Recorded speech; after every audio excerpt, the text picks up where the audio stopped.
Welcome to Creepy Crime Cases. Today, we will be covering a cold case involving a young woman, a police officer, and an unborn child. I want to personally welcome you to today's episode. Thank you for your time. She was a vibrant, successful woman, weeks away from meeting her baby boy. He was a trusted police officer, sworn to serve and protect. Their secret affair would set the stage for a crime so heinous, it would shock a community and test the very system meant to deliver justice. A staged suicide, a faked note, and a bloody struggle for life. This is the story of Jennifer Webb, and the cop who killed her to keep his secret. Jenny Webb wasn't just a name in a news report or a case file, she was a real person, full of life and energy, someone who left a lasting impression on everyone she met. To understand the true tragedy of what happened, you have to understand who she was before she became a victim of such brutality. She was born on April 12, 1979 to parents Donald and Dawn Webb. She grew up in Michigan and graduated from Bridgeport High School in 1997. She wasn't just passing through life, she was building one. She went on to attend Saginaw Valley State University, furthering her education and setting herself up for a future she was excited to live.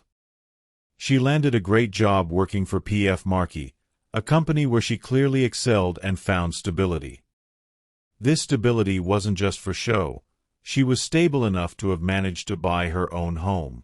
But her life wasn't all work and no play. Her best friend Andrea King described her as the most loving and happiest person you could ever hope to meet. Her family used words like fun-loving and charismatic when describing her. She had this magnetic quality that drew people to her. She was that friend you could count on for anything, the one who would drop everything to come help you move a couch or just listen when you had a bad day. Her interests were deeply rooted in her Michigan life. She was an avid University of Michigan football fan, loved the outdoors. Camping and hunting were her things. This was the vibrant, complete picture of Jenny Webb as she entered 2011. Then, her life took a completely unexpected turn. She found out she was pregnant. The news was a massive shock because she was already 5 months gone. She hadn't been seriously dating anyone at the time, but still, she called her mom, in tears, to tell her the news. It was a lot to process. But Jenny being Jenny, she started processing it. She told her family that the father was a man named Kenneth Blue. He was a police officer with the Buena Vista Township Police Department. She had known him for about 10 years. This new reality, while surprising, became something she decided to embrace on her own terms. She made a plan to raise her son, whom she would name Braxton, as a single parent. There was no dramatic plan to break up a marriage or force a relationship. Her mind was focused on the future. Her parents saw this firsthand. Her excitement grew as her pregnancy progressed. She wasn't hiding away or acting ashamed. She was preparing and setting up a nursery in her home, buying tiny clothes and baby supplies, doing what every expectant mother does, and looking forward to meeting her son. She was, by all accounts from her friends, family, and even her obstetrician, excited and happy. There were no signs of depression, no whispers of being overwhelmed by the financial burden of a child. The day everything changed was Tuesday, August 30th, 2011. It wasn't a day marked by storm clouds or a sense of foreboding. It was, by all accounts, a completely normal day. Jenny Webb went to work at her job at P.F. Markey. She was now 8.5 months pregnant, so close to meeting her baby boy, Braxton. After she finished work, she drove over to her best friend Andrea King's house. Andrea had recently given birth to twin girls, and new twins are a handful for any parent. Jenny, ever the reliable and loving friend, was there to help. She must have been so excited, getting a little preview of what her life would be like in just a few weeks. She could talk to Andrea about the real, unfiltered experience of having a baby. The lack of sleep, the endless diapers, and the overwhelming love. As the evening wore on, Jenny decided to leave, but before she walked out the door, she told Andrea that she was going to see the baby daddy. Something about her expectations for child support, and also to discuss putting his name on Braxton's birth certificate. This was a practical, responsible thing to do. She wasn't asking for a relationship, she was ensuring her son's legal and financial future. Andrea was very firm later on about Jenny's feelings. She said there was no love there for Kenneth. Jenny was not in love with him, and she had zero intention of trying to force him into a relationship or marriage for the sake of the baby. Her plan was always to raise Braxton on her own, with the child support that was legally owed to her son. As Jenny headed out to her car, she turned and gave her friend one last, casual promise. She said she would come by at the same time tomorrow. Unknown to her, that day will never come. Meanwhile, in another part of town, Kenneth Blue was beginning his shift as a police officer for the Buena Vista Township Police Department. He put on his uniform, a symbol of public trust, and got into his patrol car. He had a wife and a young son at home. His life, from the outside, looked intact and respectable. But he knew about the meeting that was coming. He knew Jenny wanted to formalize things. He knew that his secret was about to become a very public, a very messy problem that could destroy his marriage, his career, and his reputation. So at 8:28 p.m., just before Jenny left Andrea's place, she called him, and they decided on where to meet. While this was happening, Kenneth was on duty, but at around 9:05 p.m., something strange happened. Police dispatch tried to reach him, but he was unavailable. They used the radio, his patrol car computer, and his cell phone, and he still was unreachable. At 10:20 p.m., dispatch performed another series of radio checks, and they still could not get to him. For over an hour and 20 minutes, Officer Kenneth Blue had vanished from the grid while still on active duty. This gap, this period of radio silence, would later become the exact time frame investigators would focus on. Back at the police station, the continued silence from Officer Blue's unit was moving from a minor concern to a serious situation. After all attempts to reach him had failed, a fellow officer, Tim Patterson, decided to go look for him. Patterson knew Kenneth. They worked together. He knew Kenneth's habits, his patterns, the routes he liked to patrol. He also knew that Kenneth sometimes would pull off onto a dead-end road not far from the police shooting range to take a nap during his shift. So, Tim Patterson likely drove with a sense of mild annoyance more than panic, thinking he was about to wake up a sleeping colleague. He guided his patrol car toward that remote area near the Van Buren Waste Treatment Facility. As he drove down towards Hack Road, he saw the familiar shape of Kenneth Blue's patrol car, parked on a dead-end road called North Outer Drive. That alone would have confirmed his suspicion about the nap. But then he saw what the patrol car's spotlight was doing. It wasn't off, it was fixed, like a spotlight on a stage, illuminating a specific scene. The beam was focused intently on a Pontiac Aztek SUV. The Aztek was parked nearby, and the scene was completely still and silent. Patterson pulled up. As he got out of his car, Kenneth Blue emerged from the gloom. His appearance was immediately wrong. It was a cool August evening, but Blue was sweating profusely. It wasn't a light sweat, it was as if he had just stepped out of a shower. As Tim Patterson moved along the side of the SUV, his perspective changed, and he began to see what the spotlight was actually revealing. He noticed the car's back door was wide open. Then he saw a brown electrical cord. It was tied to the roof rack of the Aztek, and it was hanging down taut. His eyes followed the cord down, and that's when he saw the body of a woman lying in the ditch. The cord was wrapped around her neck and she looked pregnant. Her body was still. Her skin had a pallor, and her lips were a terrible shade of blue, and she wasn't breathing. There was no movement whatsoever. His training kicked in and his brain tried to make sense of the horrific tableau. The immediate assumption, the one that the scene was deliberately designed to suggest, was suicide. Officer Patterson keyed his radio and notified Central Dispatch of a possible suicide.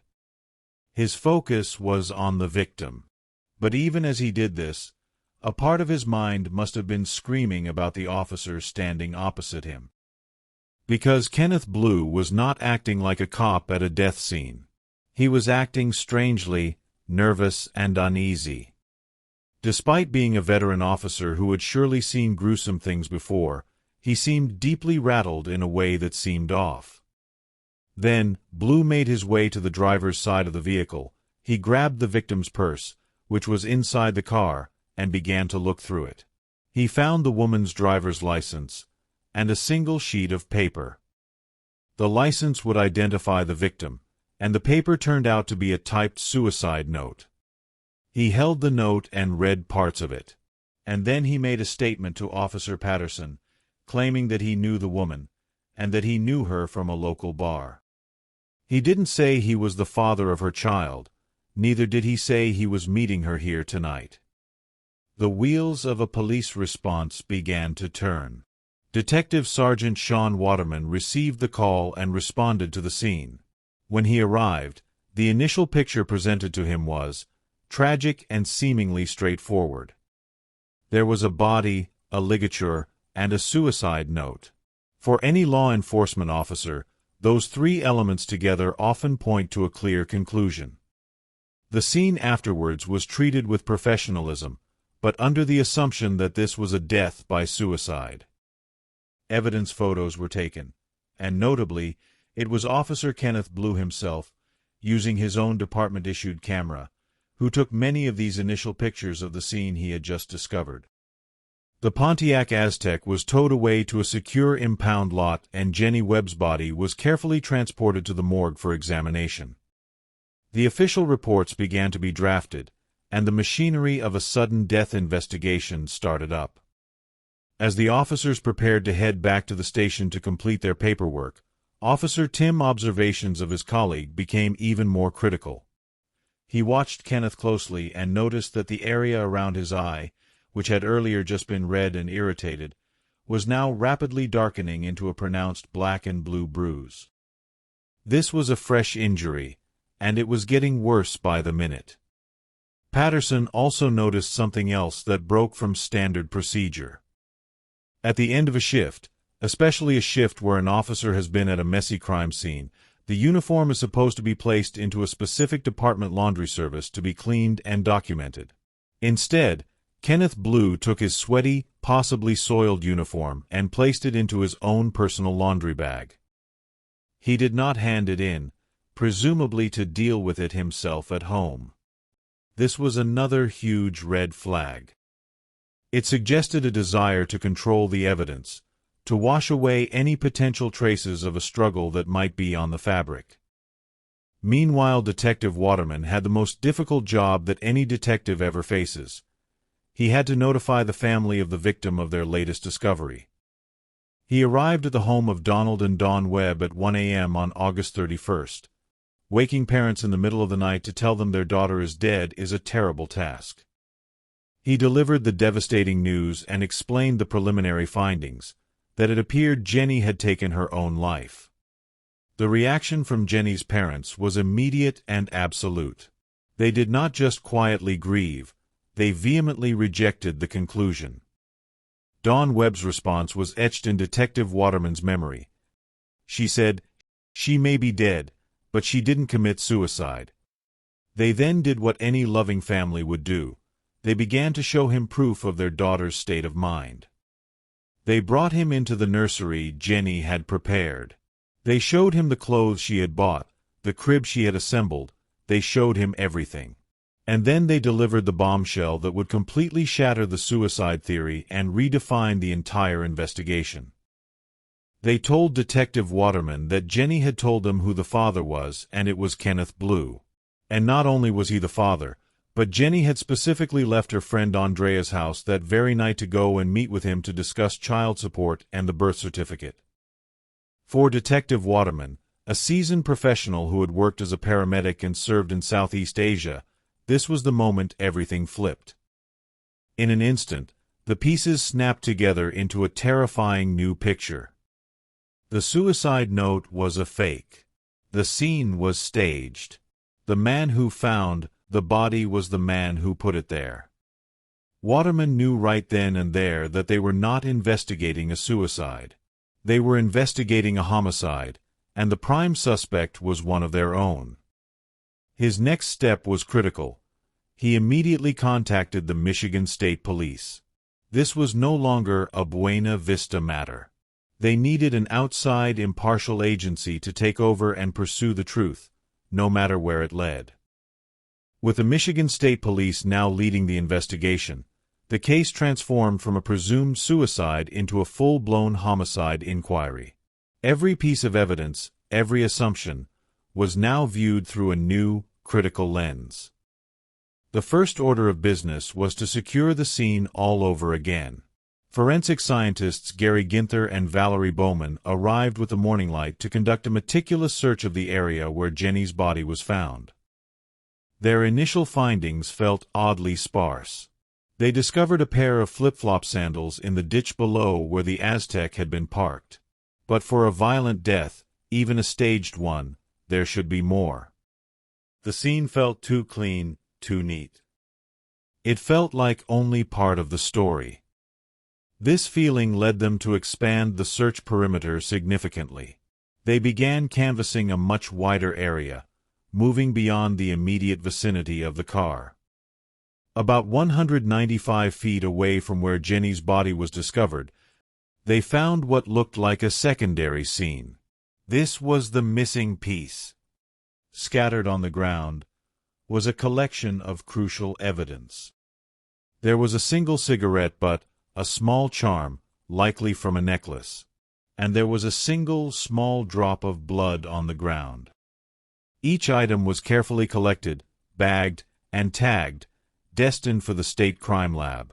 Meanwhile, Jenny's body was undergoing the meticulous process of an autopsy performed by Dr. Kanu Virani, an expert forensic pathologist. His findings were definitive, and it utterly dismantled the suicide staging. In a death by hanging, the body's full weight dropping against the ligature causes very specific internal injuries: damage to the vertebrae of the neck, fractures to the hyoid bone, and significant bleeding in the neck muscles, but none of such evidences were found on her body. There was no injury or bleeding inside Jenny's neck. The ligature mark from the cord was there, but it was a superficial mark. The true cause of death, he concluded, was neck compression. Dr. Virani believed she had been suffocated, likely placed in a chokehold that cut off her air supply until she lost consciousness and died. The autopsy also revealed bruising on her arms, face, chest, and her neck. These were defensive wounds. These were the bruises left by the hands of her attacker as he restrained her, and the bruises from her own arms flailing as she tried to fight him off. Back at the lab, the DNA results started coming in, and they built an incontrovertible case. The cigarette butt found at the secondary scene was a match for Kenneth Blue. The necklace charm and the drop of blood on the ground were a match for Jenny Webb. Her presence there was confirmed. Then came the most damning biological evidence. A crime lab technician, processing Jenny's clothing, found a tiny, torn piece of a latex glove tangled in her clothes. On the inside of that glove fragment was blood, and it matched Kenneth Blue's DNA. On the outside of the glove was a mixed stain containing both Jenny's blood and Kenneth's saliva. The story this told was crystal clear. Kenneth was wearing the glove when Jenny bit down on his finger with incredible force, hard enough to tear the glove and draw blood. This also explained the bandage officers had seen on Blue's index finger during his interview. Further testing showed that a swab from under Jenny's fingernails contained a mixture of her own DNA and that of Kenneth Blue. She had scratched him, digging her nails into his skin, trying to break free.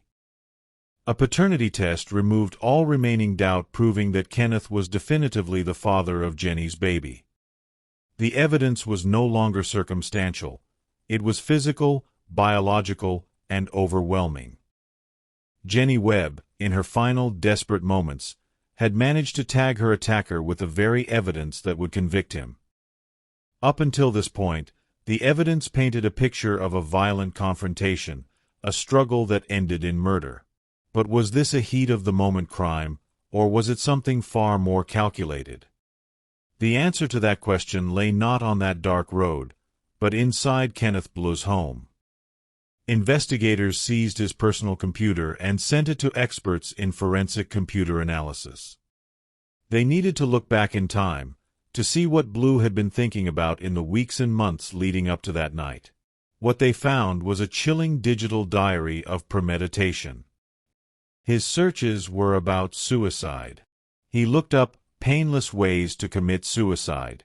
He specifically looked into hanging. These were broad, initial queries. But as August arrived, and Jenny's due date drew nearer, his searches became frighteningly specific and clinical. He searched for terms like carotid artery compression and how long does it take to die from carotid compression. The carotid artery is the main blood vessel supplying blood to the brain. Compressing it cuts off that blood supply, causing unconsciousness in seconds and death within minutes. This is the precise mechanism behind the vascular neck restraints that Kenneth Blue was certified to teach as a PPCT instructor. He wasn't just randomly looking up ways to die. He was researching the exact method he was professionally trained to perform. This timeline of searches proved he had been contemplating this for weeks, if not months. He wasn't a panicked man making a bad decision in a moment of stress. He was a planner. This proof of premeditation was then cemented by the evidence showed that the suicide note at the scene was fake. When forensic experts processed the note, on the back, they found 14 clear, separate fingerprints. Every single one of those fingerprints belonged to Kenneth Blue. This meant that the fingerprints were placed on that paper before the night of August 30th. He had handled that paper, likely while typing it, printing it, and folding it days or weeks before he killed Jenny Webb.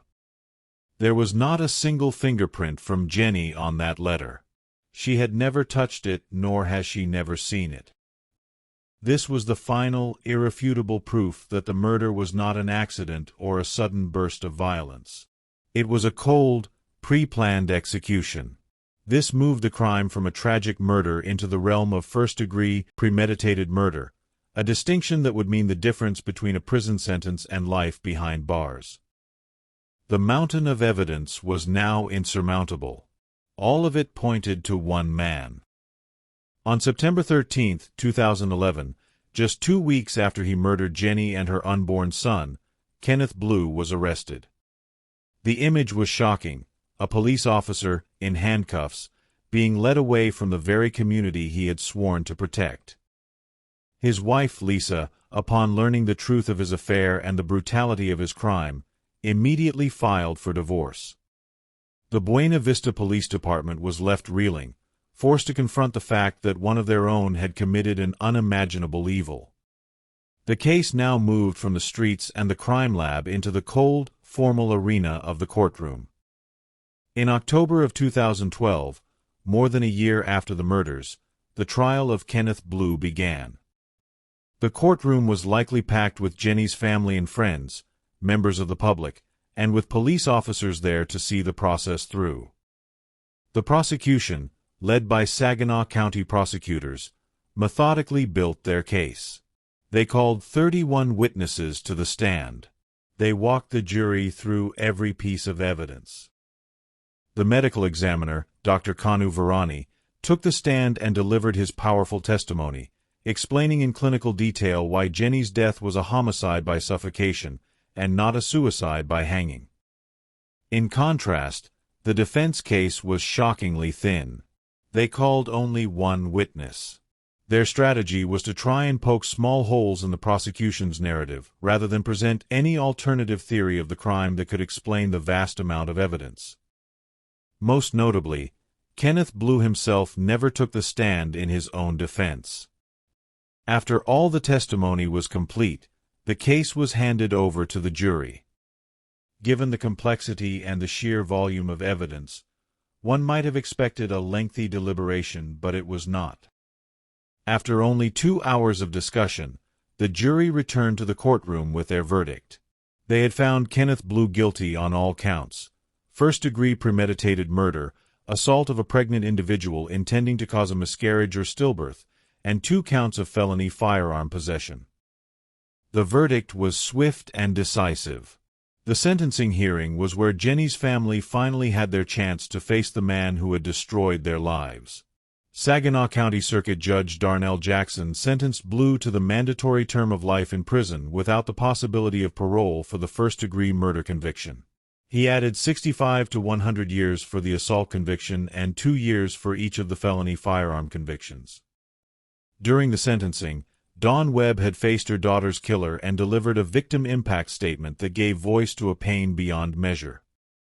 She called him an evil monster, saying, "Go to your cage and think about how you squeezed the life and breath out of my daughter and grandson, and I hope it haunts you every day for the rest of your life." Her statements highlight the deep denial and loyalty that can persist within a family confronted with an unimaginable crime, a contrasting narrative to the overwhelming facts of the case. For the law enforcement community, the case was a profound betrayal that was ultimately rectified by their own dedication to justice. The grief was compounded by a unique and profound loss for the Webb family. In the eyes of the law and in their hearts, they had lost 2 family members, their daughter Jenny and their grandson Braxton. Yet, the legal system in Michigan, as in many states, has limitations.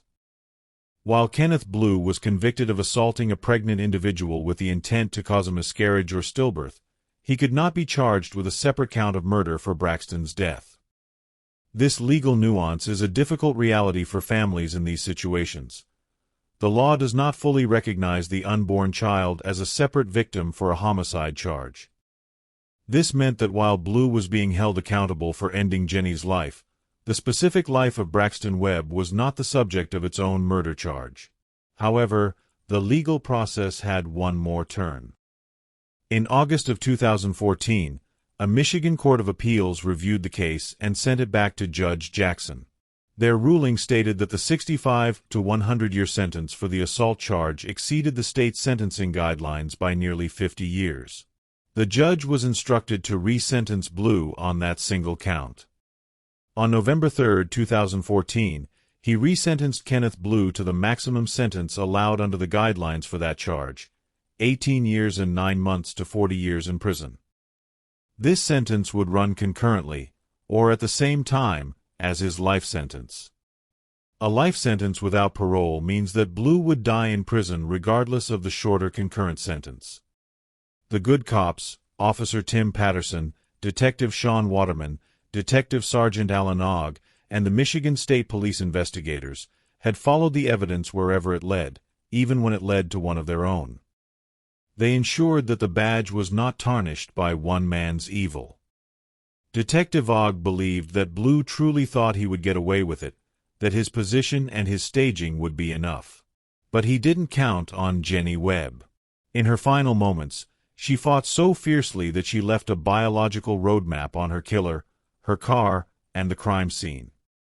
The story of Jenny Webb is not just a true crime tale. It is a story about the best and worst of people. It is about the terrifying breach of trust by someone sworn to protect, about the incredible courage of a mother fighting for her child, and it is about the relentless pursuit of justice, ensuring that even when the killer wears a uniform, he will not escape the consequences of his crimes. Jenny and Braxton Webb are remembered not for how they died, but for the light they brought to the world, a light that was extinguished too soon but whose memory continues to demand and deserve justice. I thank you all for staying with me till the end of this deep dive. Don't forget to subscribe and leave a like. It continues to help the channel grow. Stay well and stay safe. I will be seeing you on our next episode.